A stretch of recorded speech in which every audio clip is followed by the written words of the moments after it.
Welcome to the party, pal. Come on into the theater. I've saved you a seat. I've got Doritos. I've got coffee. I've got it all. Excellent combination, by the way. Okay. Hey, let's get into it. We are watching the second ZATOICHI movie. Zoku Zatoichi Monogatari, also known as The Tale of Zatoichi Continues, may not have an original name for a sequel, but it has a very short running time at 72 minutes. This 1962 film is black and white, and it is the last black and white film in the ZATOICHI saga. The sequel entry in the franchise is rather short, which is a good and bad thing. Good because this is basically a very lean, stripped-down action film as opposed to the first film. And bad because, well, we don't get a lot of weight, or I should say meat, to this film as opposed to the first movie. This is basically Zatoichi walking around from place to place and fighting bunches of goons who want him dead, which is fine because we like that here at Master Chaos Theater. As a matter of fact, his first fight is very early on at about the 12-minute mark, and he has just given a massage to a lord who apparently has a giggling condition. Now, I don't know if the filmmakers wanted to skirt around the issue, if they were, how should I say, hinting at the fact that the giggling lord might have been homosexual, or not. I'm not sure. I have a feeling that's what it was. Anyway, his vassals don't want Zatoichi to start spreading the word that their lord may have a predilection that is looked down upon at the time. So they send a bunch of goons to take care of him, but of course that turns out very badly for all of them.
We soon discover that this film is actually a pretty direct sequel to the first one.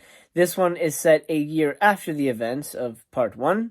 We go back to the same town where Zatoichi was employed, or I should say freeloading off of one of the rival bosses. We meet up with that boss again. He is, of course, mad at Zatoichi because Zatoichi disrespected him at the end of the first film, and he decides to hire some more goons to take Zatoichi out, which of course is not a good idea.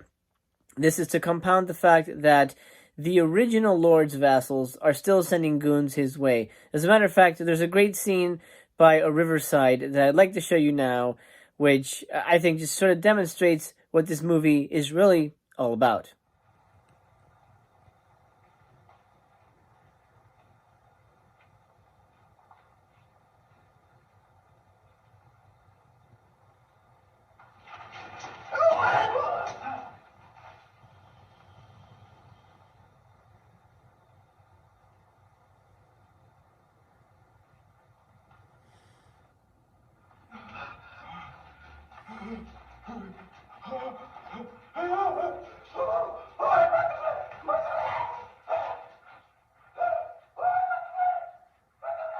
Despite the epic and brief fight sequences due to Zatoichi's skill, the film meanders. We don't really get 100% of a plot because there really isn't one. Essentially, Zatoichi has returned to the town from the first film to pay his respects to the grave of Hirata, the ailing samurai that he bested in the first film.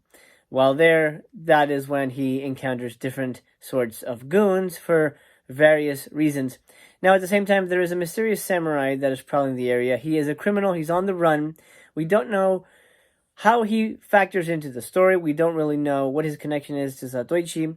We do see him every once in a while. He has his own storyline as a fugitive, and we don't really get an answer to why he's there until the end of the picture, and these two mysterious loners meet up. 里市を俺に切らせろ。兄貴、待てろって言うんだよ。兄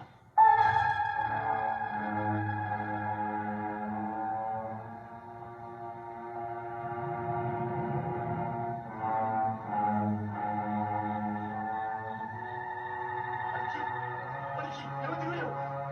兄貴、そんなことしてる時じゃないんだよ。兄貴、お前、そんなことして。もうあいつら来るよ。よ、兄貴、兄貴、おい。しばらくだったな。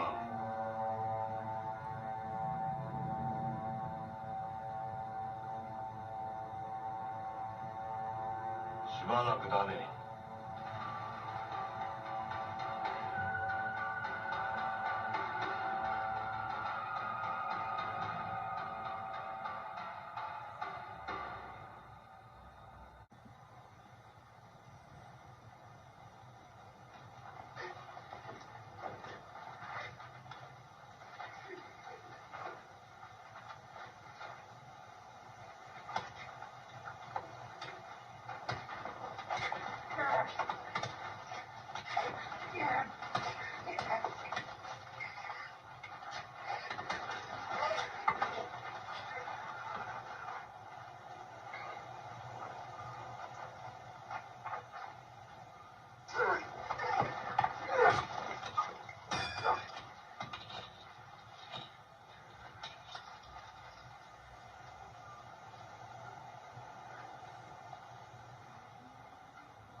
兄さん、おめえそんなに俺が憎いのか。当たり前だ。殺してやるぞイチ。これをこんなかわしやがって。俺の下めちゃめちゃだ。We finally get an answer as to who Yoshido is. It turns out to be Zatoichi's elder brother. The actor is Tomisaburo Wakayama, who actually is Shintaro Katsu's real-life brother. Now, in the film, we find out that Zatoichi took Yoshiro's arm because... I'm getting the names mixed up, so I want to make sure I have it correctly for you guys. Took Yoshiro's arm over a woman that they both had affection for. That is a subplot that is not really explored because the movie is very short and we really don't have time for that. Needless to say, the brothers square off. I'm not going to go into details about how that whole thing ends. However, I will say it is not exactly how you imagined it would go. That being said, the fallout of that fight between brothers is what leads us to the film's very, very, very quick conclusion, almost putting a period on this whole segment of the story. Part 1 and Part 2 very much work together, even though they are a year apart. They basically feel like almost companion pieces to each other. Not that you necessarily need the second one to fill out details from the first one, but they work together. And I'm not sure why the ending was so rushed, why they really needed to make the film so short.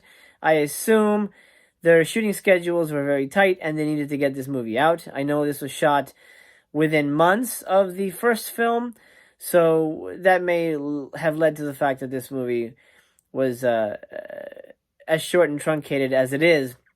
It's unfortunate that it's not longer, but it's still a really great movie. It's actually really worthwhile, and I would rank it, I'm going to give it a rating here. I'm going to say that it's not as good as the first one, but it's got more fighting. So I'm going to go with a 4 as well with this one. So the first two get 4 out of 5 samurai swords. I do want to mention, before we move on, that the first two Zatoichi movies are important to me personally because when I first moved to California, the first night I spent in California was in a movie theater. It was at the Egyptian Theater, no less, a classic, very famous movie theater. And the double bill that night was Zatoichi Part 1 and Part 2. So forever, I will be grateful to those movies for keeping me company on my first lonely night in California. I hope you enjoyed this review. I hope this video has found you happy, healthy, and well. I will see you tomorrow. We're going to be doing Zatoichi Part 3. That's going to be a fun one. I'm excited to dig into that one with you. I hope you'll join me. Bring your snacks. There's a place for you here at the theater as always. My friend, thank you for watching. I appreciate your time. If you're new here, would appreciate a subscription. If you're old here, welcome back. It's good to see you, my friend. Drop me a big old thumbs up if you enjoyed this movie theater experience, this pseudo review, more of a loose let's chat kind of a thing. And while you're at it, do something nice today. Go out and maybe do a good deed. The world needs it. The world needs happiness. So if you're at all able to, do something nice for someone out there. And until we meet again, I wish you a very, very pleasant good night wherever you are.